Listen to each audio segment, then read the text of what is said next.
पवन मुक्त आसन ट्विस्टिंग।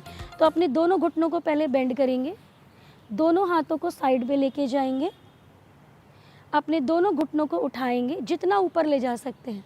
अब श्वास भरेंगे, श्वास छोड़ते हुए अपने दोनों पैरों को अपने दाहिनी तरफ लेकर आएंगे और गर्दन को दूसरी तरफ लेके जाएंगे। फिर से सेंटर में आएंगे, श्वास भरेंगे और फिर उस तरफ लेके जाएंगे। इस प्रक्रिया को कम से कम आपने 10 बार करना है। श्वास भरना है, फिर साइडवेज लाना है, श्वास छोड़ते हुए, फिर श्वास भरना है, फिर दूसरी तरफ लेके जाना है श्वास छोड़ते हुए। इसको 10 बार करने के बाद फिर हमको होल्डिंग करनी है।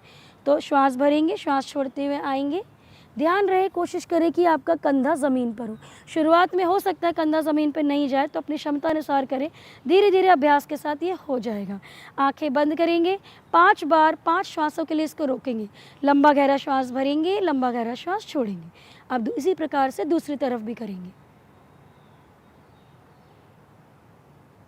लंबा गहरा श्वास भरेंगे, लंबा गहरा श्वास छोड़ेंगे।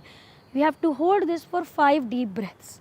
अब जब ये हो जाएगा, धीरे से सेंटर में आएंगे, वापस पवन मुक्त आसन। इसी पोजीशन में रहना है।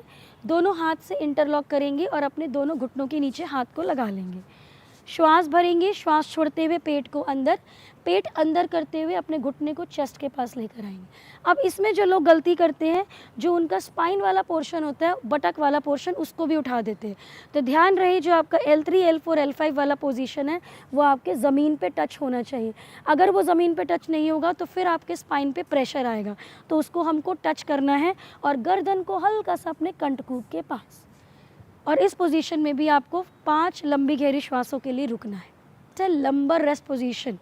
सो आपने क्या करना है, हाथों को साइडवेज रखेंगे, अपने घुटनों को यहाँ रखेंगे, दोनों पैरों में डिस्टेंस करेंगे हिप लेवल का। ध्यान रहे, आपका एड़ी पंजा एक लाइन में होना चाहिए। अब लोग क्या करते हैं, इसमें घुटने इस तरीके से खोल देते हैं। नहीं, घुटनों को आपने अपने बटक के लाइन पर ही रखना है इस तरीके से। नाउ यही एक पोजीशन है जिसमें आपका कमर रिलैक्स होता है। हम पूरे दिन भर, रात को भी लेटते हैं या हम बैठते हैं या हम वॉक कर रहे हैं, तो स्पाइन कभी भी रिलैक्स नहीं होता है। This is the only position जिसमें हमारा स्पाइन रिलैक्स होता है।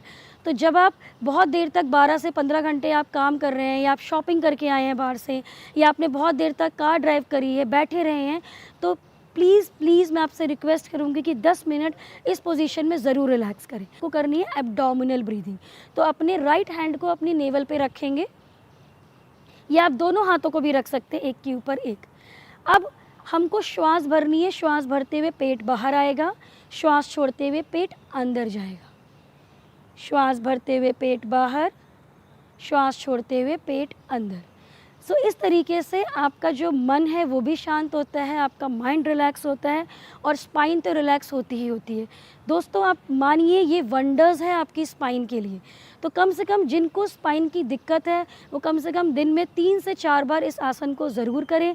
और जिनको नहीं भी है, तो मैं उनसे गुजारिश करूँगी कि इसमें ज़रूर रहें कुछ घंटों, कुछ मिनट के लिए।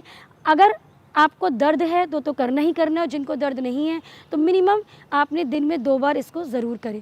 तो जिनको कमर में दर्द है वो ठीक हो जाएगा, और जिनको नहीं है उनको कभी ये दिक्कत नहीं आएगी।